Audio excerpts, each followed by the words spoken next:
Selamat datang di channel Cerita Cinta. Channelnya cerita cinta romantis. Sebelum lanjut mohon dukungannya dengan like dan subscribe dulu. Sebuah pengkhianatan, bagian ke-15. Awal perjumpaan dengan istri sang pengkhianat. Menurut kalian arti kehidupan itu apa? Celetuk Arif tiba-tiba. Semua teman-temannya terdiam. Ini pertanyaan serius atau cuma bercanda? Tiba-tiba banget tanya gituan, jawab salah satu temannya. Arif tersenyum saja mendengar reaksi mereka. Yang jelas, pertanyaan itu nggak bisa aku jawab. Tapi kalau ingin pertanyaan itu terjawab, kenapa tidak kau tanya saja kepada ustadz-ustadz di luar sana? Aku yakin mereka akan dapatkan jawaban yang tepat, kata temannya Arif yang lain. Arif berpikir sejenak. Masuk akal apa yang mereka katakan. Barangkali dengan mendekatkan diri kepada Tuhan dia akan mendapatkan jawabannya. Tidak butuh waktu lama, yang dilakukan Arif saat itu adalah pergi ke masjid di kampusnya sambil menunggu waktu untuk salat. Pemuda itu duduk saja di teras masjid. Tidak banyak yang dia lakukan selain mengamati orang yang sedang lalu lalang. Beberapa anak ekstra kerohanian sedang melakukan rapat. Dari bilik wanita juga tampak sedang melakukan rapat. Apakah akan ada kegiatan? Arif tidak tahu. Adzan berkumandang. Saat itu waktu asyar. Arif mengikuti cara orang-orang beribadah. Dia sudah lupa caranya, sehingga perlu melihat lagi untuk tahu apa yang dia kerjakan. Saat salat pun dia mengikuti orang-orang. Hingga akhirnya ingatannya pun kembali. Dia tahu caranya beribadah. Ibadahnya mudah. Apa yang membuat orang-orang tidak mau melakukannya? Tidak sampai 10 menit, gerakannya pun bisa dilakukan oleh orang sehat ataupun orang sakit. Di dalam benaknya, Arif mengatakan ibadah salat ini tidak berat. Dan kebetulan, setelah salat, ternyata ada pengajian saat itu. Ada seorang ustadz yang terlihat sudah paruh baya berjenggot lebat sedang duduk bersila. Tidak di mimbar? Gumam Arif dengan pikirannya. Pakaian ustadz tersebut sederhana. Baju koko warna hijau muda dengan celana kain. Dia tampak sibuk melihat buku dan catatan yang dibawanya. Arif yang masih duduk di masjid mencoba untuk mengikuti pengajian tersebut. Ternyata itu adalah pengajian rutin yang sering diadakan di kampus. Sang ustadz memulai pengajian tersebut dengan ucapan salam, kemudian dilanjut dengan memuji Tuhan, bersyukur serta membawakan 1-2 ayat, lalu hadis. Setelah itu baru masuk ke materi-materi. Unik. Tidak banyak ustadz seperti ini yang langsung berbicara dengan dalil. Ustadz ini tidak pernah mengajak jamaah untuk bercanda, juga tidak pernah mengatakan menurut pikirannya sendiri. Namun, bukan itu yang dicari Arif. Dia ingin pertanyaan-pertanyaannya dijawab, maka masuklah ke dalam sesi tanya-jawab. Baiklah, kita masuk ke sesi tanya-jawab. Ada yang ingin bertanya, tanya ustadz tersebut. Arif mengangkat tangannya. Ya, silakan, kata ustadz. Mohon maaf sebelumnya, ustadz. Saya ingin bertanya hal yang mungkin jauh dari apa yang ustadz jelaskan tadi, kata Arif. Iya, tidak apa-apa.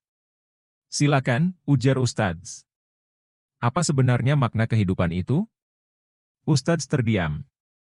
Seluruh jamaah juga terdiam. Beberapa jamaah perempuan yang ada di bilik khusus perempuan penasaran dengan orang yang bertanya. Saat itulah Jannah mengintip. Dia untuk pertama kalinya melihat Arif saat itu. Pertanyaan yang cukup sulit untuk dijawab. Tetapi, kalau misalnya jawaban saya salah, maka itu semua karena kebodohan saya sendiri. Saya yakin anak muda ini sedang dalam pencarian jati dirinya. Betul, tanya ustadz. Arif mengangguk. Iya, ustadz. Disebutkan di dalam Al-Quran yang artinya, tidaklah kuciptakan jin dan manusia kecuali hanya untuk beribadah kepadaku. Di dalam kehidupan ini hanya ada 2 macam entitas, yaitu pencipta dan ciptaannya. Tuhan dan makhluknya. Manusia makhluk, batu makhluk, matahari makhluk, bulan makhluk, hewan juga makhluk, jin juga makhluk. Hanya satu yang disebut Tuhan. Setiap makhluk hidup diberi jatah masing-masing untuk hidup.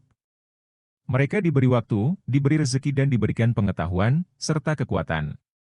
Setiap makhluk memiliki waktu yang berbeda, rezeki yang berbeda, pengetahuan yang berbeda serta kekuatan yang berbeda. Di antara mereka ada yang diberi kelebihan rezeki, ada yang diberi kesempitan rezeki. Ada yang diberi waktu yang banyak, ada yang diberi waktu yang sedikit. Dan setiap makhluk memiliki peranan masing-masing di dunia ini. Ada yang jadi dokter, ada yang jadi mahasiswa, ada yang jadi polisi, ada yang jadi tukang bangunan, dan lain-lain. Di samping peranan-peranan itu, manusia juga punya andil dalam menggerakkan keadaan, sebab itulah mereka diberikan permasalahan. Setiap manusia diberikan permasalahan agar kehidupan ini berjalan. Tanpa permasalahan maka kehidupan tidak akan berjalan. Dan dari permasalahan-permasalahan tersebut ada yang diakhiri dengan cara yang baik dan ada yang diakhiri dengan cara yang buruk. Setiap makhluk disebutkan menjadi abdi atau hamba bukan karena tanpa alasan. Yang pertama, yaitu mereka telah diberikan segala sesuatu yang diminta dan tidak diminta. Contohnya udara. Berapa banyak oksigen yang dihirup oleh manusia sejak dia lahir sampai sekarang? Tentu saja banyak. Bisakah dinilai dengan uang? Tidak. Lalu, tentunya ketika Sang Pencipta mencabut nikmat tersebut, apa yang terjadi? Manusia tentu tidak bisa hidup. Oleh sebab itulah manusia butuh yang namanya bersyukur. Kenapa manusia butuh bersyukur? Agar dia bisa menghargai kehidupan. Coba bayangkan seandainya dalam beberapa detik saja, misalnya oksigen tiba-tiba lenyap. Ini oksigen ya, senyawa yang ada di alam semesta ini. Apa yang akan terjadi? Api akan padam. Api butuh oksigen, tumbuhan akan berhenti berfotosintesis, hal ini akan membuat tumbuhan-tumbuhan akan mati, manusia. Manusia tanpa oksigen akan mengakibatkan dia mati. Air akan menguap menjadi hidrogen. Tanah yang dipijak manusia akan luruh, karena tanah juga butuh oksigen. Lapisan ozon akan menghilang dan bumi akan dibakar oleh radiasi nuklir dari matahari. Kehidupan di planet ini akan lenyap. Padahal dengan adanya oksigen seorang ibu bisa melahirkan anaknya. Seorang akan bisa bekerja untuk mencukupi kehidupan anak dan istrinya. Seorang yang sakit paru-parunya akan sembuh. Tanaman-tanaman akan tumbuh dengan subur, dan manusia serta seluruh makhluk di bumi akan dilindungi dari sinar matahari. Demikian, mungkin jawaban yang bisa saya sampaikan, kata Ustadz.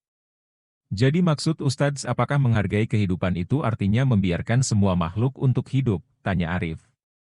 Lebih tepatnya memberi kesempatan diri sendiri untuk bisa bermanfaat untuk mereka yang hidup, jawab Ustadz. Sebab ada kalanya keadilan harus ditegakkan kepada mereka yang memang bersalah, tapi dengan cara yang baik.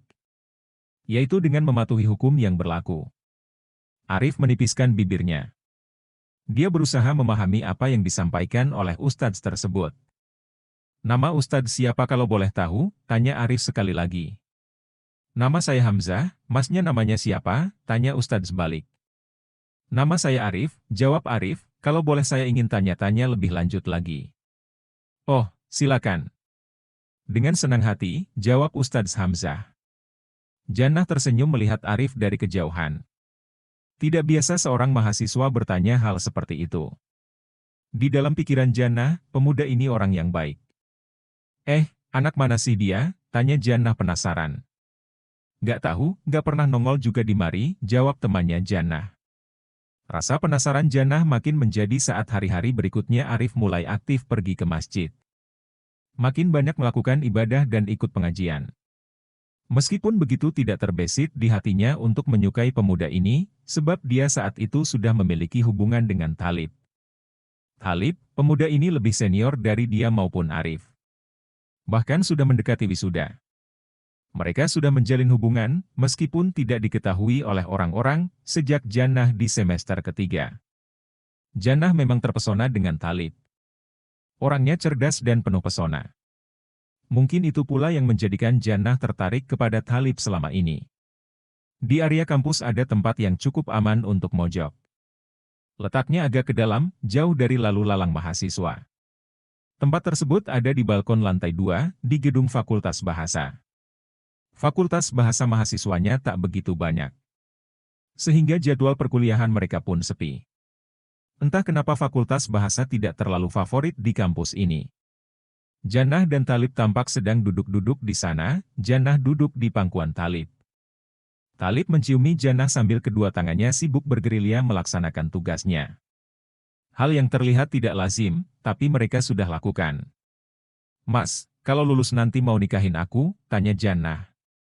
"Iya, kan Mas sudah janji," ucap Thalib.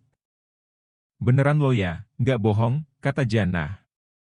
"Iya," ucap Thalib, "aku janji akan menikahimu. Dan tolong, jaga ini buat aku ya." Thalib mengusap bagian bawah Jannah. "Iya, aku janji," kata Jannah. Keduanya lalu saling pagut. Jannah sudah bertekad untuk tidak melepas segilnya kecuali kepada Thalib. Mereka berdua juga sudah berjanji untuk segera menikah setelah Thalib lulus nanti. Dan kegiatan mereka kalau lagi senggang adalah berpetualang di tepi tanpa si Jagur. Mereka selalu mencari cara untuk ketemuan dan melakukan itu. Setiap pertemuan pasti celana dalamnya basah oleh kelakuan Thalib. Entah bagaimana cara dan prosesnya, yang pasti, kali ini juga sama. Mereka berdua sudah melaksanakan hal itu. "Mas, basah ini gamisnya adek," ucap Jannah sambil mengatur napasnya. "Gak apa-apa, gak bakal kelihatan juga kok," ucap Thalib. Kini dia berdiri sambil membuka gespernya. Jannah yang sudah mengerti keinginan Thalib kemudian melaksanakan tugas seperti biasa mereka lakukan. Jannah rela melakukannya karena rasa cintanya. Kedua insan yang saling mencintai ini memang sudah tak kuasa menahan hasrat, meskipun begitu mereka punya komitmen untuk melakukan nikmat sesungguhnya pertama kali nanti setelah menikah. Thalib hanya meringis keenakan saat Jannah melaksanakan tugasnya. Jannah sudah sangat pintar, hingga memang tak perlu waktu lama, karena mereka juga harus cepat-cepat pergi. Jannah lalu membetulkan jilbab dan pakaiannya. Dia mengantongi celana dalamnya yang sudah basah.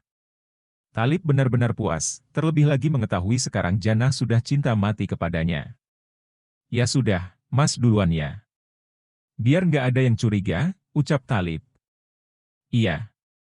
Adek nanti nyusul," ucap Jannah. Thalib membetulkan pakaiannya lalu pergi, sedangkan Jannah menunggu beberapa menit, setelah itu menyusul Thalib. Saat menuruni tangga tiba-tiba dia berpapasan dengan Arif. Kaget sekali Jannah waktu itu. Maaf," ucap Arif, "kaget saya tiba-tiba ada orang." "Masnya sedang mencari sesuatu?" tanya Jannah. "Kebetulan tadi sedang ada acara di aula, terus nyari toilet, katanya dekat sini." "Tapi bingung bangunannya gede," jawab Arif. "Oh, kalau toilet ada di belakang gedung Mas. Tinggal lurus aja dari lorong ini ke sana," ucap Jannah sambil menunjuk. "Oh, makasih," kata Arif. Dia segera bergegas pergi. Jantung Jannah nyaris copot. Apa pemuda itu tahu kalau tadi Thalib barusan turun tangga? Semoga saja tidak ada pikiran aneh-aneh di otak Arif. Inilah awal perjumpaan Arif dan Jannah yang akan mengantarkan mereka ke perjumpaan-perjumpaan berikutnya. Bersambung.